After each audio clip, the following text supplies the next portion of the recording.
পানি খেয়ে এসে কেউ সুইসাইড করে?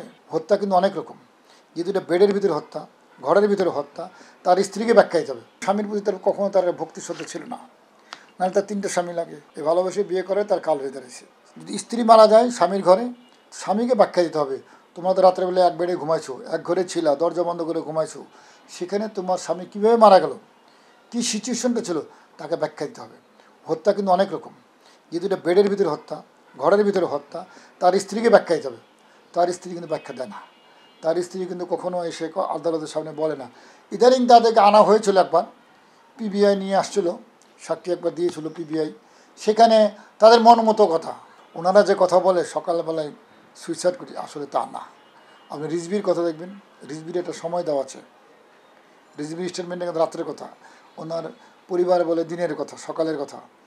হ্যাঁ, এই যে পার্থক্যটুকু, এই যে সময়টা, এটা তার বডি দেখলেই বোঝা যায়। তার স্ত্রী দেখেন, শুনছি নতুন আবার বিয়ে করেছে, এটা পারিবারিক লাইফ, তার পারিবারিক লাইফ, এটা আমি বলতেও চাই না।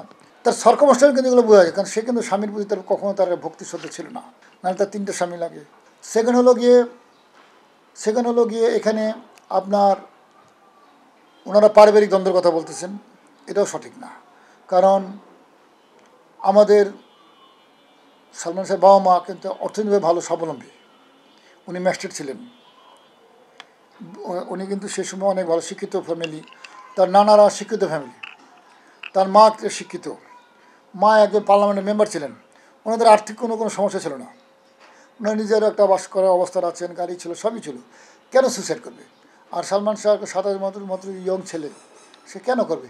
সে একটাই করছে, ভালোবেসে বিয়ে করেছিল, এই ভালোবেসে বিয়ে করে তার কাল হয়ে দাঁড়িয়েছে।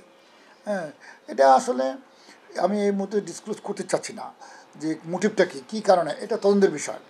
তদন্তের বিষয় যদি আমি প্রকাশ করি তাহলে এটা মামলাটাকে ক্ষতিগ্রস্ত করবে। হ্যাঁ, যেমন আমাদের একবার পিবিআই বনজ সাহেব যে মেসেজ দিল সাংবাদিক সম্মেলন করে, এই মেসেজটা আমাদের অনেক কষ্টকর, এখান থেকে ভুলে আসা খুব কঠিন। সবাই ধরে নিয়েছে যে সালমান শাহ মনে হয় হত্যা হয়নি, তা আসলে তা না। আশা করতেছি আগামী তারিখে আমরা শুনানি করার চেষ্টা করব।